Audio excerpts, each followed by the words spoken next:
नमस्कार, मैं हूं अखिल पाराशर।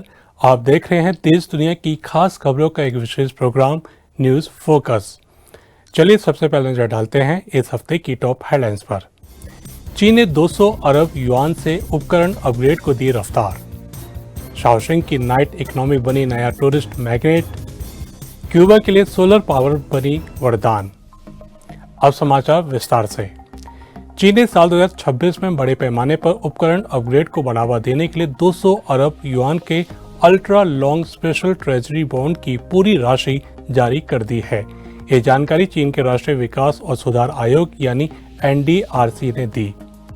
ये फंड बड़े पैमाने पर उपकरण अपग्रेड और कंज्यूमर गुड्स ट्रेडिंग प्रोग्राम के तहत इस्तेमाल किया जाएगा। हाल ही में आयोग ने तीसरी किस्त भी जारी की, जिसमें ऊर्जा, बिजली, लॉजिस्टिक्स, शिक्षा, बुजुर्ग देखभाल केंद्र, रिटेल सुविधाएं और पुराने रिहायशी इलाकों में लिफ्ट लगाने जैसी परियोजनाएं शामिल है। 3 चरणों में जारी किए गए इस फंड से 22 क्षेत्रों की करीब 11,000 परियोजनाओं को मदद मिलेगी।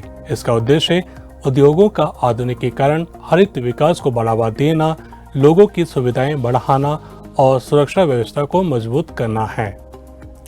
चीन का जल परिवहन क्षेत्र लगातार नई ऊंचाइयां छू रहा है। साल 2025 में देश का जल मार्ग माल परिवहन लगभग 15 ट्रिलियन टन किलोमीटर तक पहुंच गया, जो पूरे परिवहन नेटवर्क का आधे से ज्यादा हिस्सा है।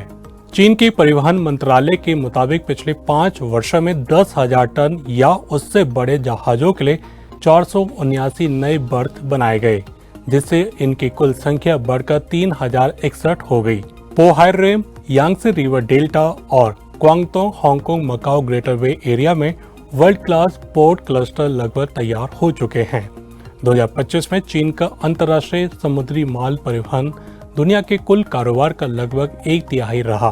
वहीं बंदरगाहों पर 13.3 अरब टन कार्गो और 35.4 करोड़ कंटेनर संभाले गए, जो दुनिया में सबसे अधिक है। पूर्वी चीन के चिरचांग प्रांत का 2,500 साल पुराना शाओशिंग प्राचीन शहर इन दिनों अपनी रंगीन नाइट लाइफ की वजह से खास आकर्षण का केंद्र बना हुआ है। गर्मियों की शाम ढलते ही यहाँ की पुरानी गलियां लाइव परफॉर्मेंसेस, म्यूजिक पार्टी, सांस्कृतिक कार्यक्रमों और चहल पहल से भर जाती हैं। नाइट मार्केट में 60 से ज्यादा स्टॉल स्थानीय और दूसरे इलाकों के स्वादिष्ट व्यंजन परोस रहे हैं, जिनमें ग्रिल्ड मीट, रोजियामो और कई पारंपरिक स्नैक्स शामिल हैं।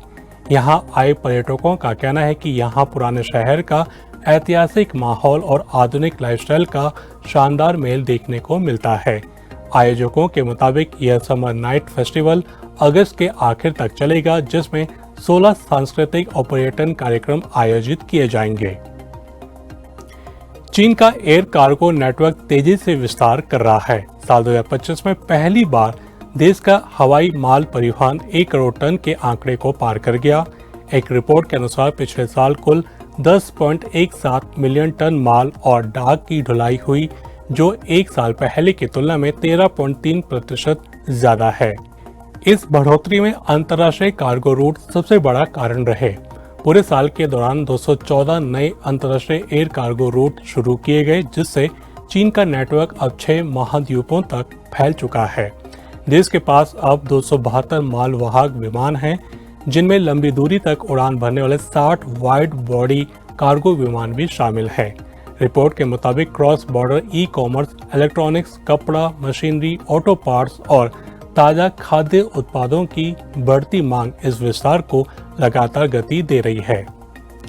थाईलैंड ने विदेशी पर्यटकों की सुविधा बढ़ाने के लिए पे लाइक अ लोकल अभियान शुरू किया है। इसके तहत अब कई देशों के पर्यटक अपने मोबाइल बैंकिंग ऐप या ई-वॉलेट से सीधे QR कोड स्कैन करके थाईलैंड में पेमेंट कर सकेंगे। इस पहल में थाईलैंड पर्यटन प्राधिकरण, बैंक ऑफ थाईलैंड और कई वित्तीय संस्थान मिलकर काम कर रहे हैं। इसका मकसद कैश पर निर्भरता कम करना और पर्यटकों को सुरक्षित, आसान और तेज डिजिटल भुगतान की सुविधा देना है। फिलहाल ये सेवा चीन, सिंगापुर, मलेशिया, इंडोनेशिया और दक्षिण कोरिया समेत कई एशियाई देशों के पर्यटकों के लिए उपलब्ध है। पर्यटन विभाग का कहना है कि आज ज्यादातर लोग मोबाइल पेमेंट के आदी हो चुके हैं, इसलिए ये सुविधा उनकी यात्रा अनुभव को और बेहतर बनाएगी। गहरे बिजली संकट और रोज होने वाले लंबे पावर कट से परेशान क्यूबा के छोटे व्यापारियों के लिए अब सोलर एनर्जी एक लाइफलाइन बन गई है। देश की राजधानी हवाना में जहां रात होते ही चारों तरफ अंधेरा छा जाता है, वहीं सोलर पैनल्स की मदद से कुछ कैफे और दुकानें रोशनी से जगमगा रही हैं। ये व्यापारी दिन में धूप से बैटरियां चार्ज करते हैं और रात में पूरा काम बिना किसी रुकावट के चलाते हैं। अमेरिकी प्रतिबंधों की वजह से क्यूबा में रोजाना 10-10 घंटे का पावर कट हो रहा है, जिसने आम जिंदगी को ठप कर दिया था।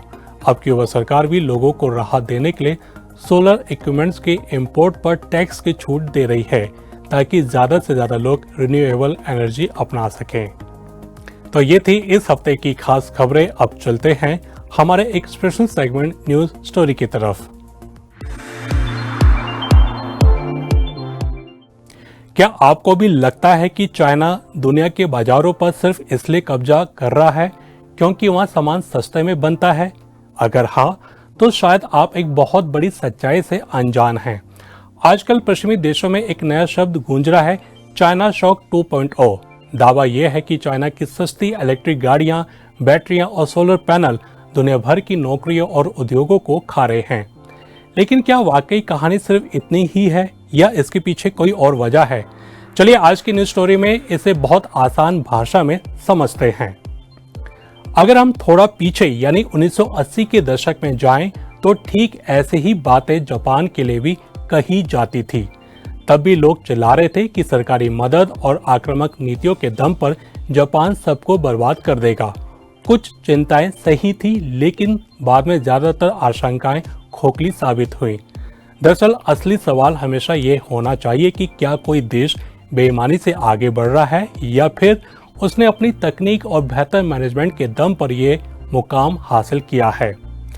अब आप सोचेंगे कि इस नई बहस की शुरुआत कहाँ से हुई, तो बात यह है कि ये पूरी चर्चा 2013 की एक अमेरिकी स्टडी पर टिकी है।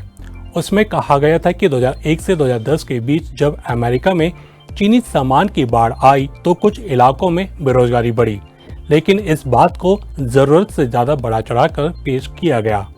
उस स्टडी का मतलब ये बिल्कुल नहीं था कि चाइना से व्यापार करना घाटे का सौदा है। मतलब सिर्फ इतना था कि कुछ लोकल फैक्ट्रियों और मजदूरों पर इसका थोड़ा असर पड़ा था। परंतु आज की स्थिति उस दौर से बिल्कुल अलग है। अब बात सिर्फ सस्ते प्लास्टिक के खिलौनों या कपड़ों की नहीं रह गई है। आज मुकाबला हो रहा है हाईटेक दुनिया में, यानी ग्रीन एनर्जी, एडवांस्ड बैटरियों और इलेक्ट्रिक गाड़ियों के मैदान में। और सच तो यह है कि अगर आज पूरी दुनिया को पॉल्यूशन फ्री होना है तो चाइना के इन सस्ते सोलर पैनल्स और बैटरियों की हमें सख्त जरूरत है। चलिए सबसे बड़ा उदाहरण लेते हैं इलेक्ट्रिक गाड़ियों का। हम सब यही सुनते आए हैं कि चीनी कंपनियां अपनी सरकार से मिलने वाली भारी सब्सिडी के कारण गाड़ियां सस्ती बेचती हैं। लेकिन रिसर्च करने वाली संस्था रोडियम ग्रुप की रिपोर्ट कुछ और ही कहानी बताती है। इस रिपोर्ट के मुताबिक चीनी कंपनी BYD को एक गाड़ी बनाने में अपने विदेशी कॉम्पिटिटर्स के मुकाबले करीब $4,700 की बचत होती है। और जानते हैं इसमें सरकारी सब्सिडी का हिस्सा कितना है? सिर्फ $292। तो फिर कैसे पॉसिबल हो पा रहा है? असल ताकत छिपी है चाइना के प्रोडक्शन सिस्टम में।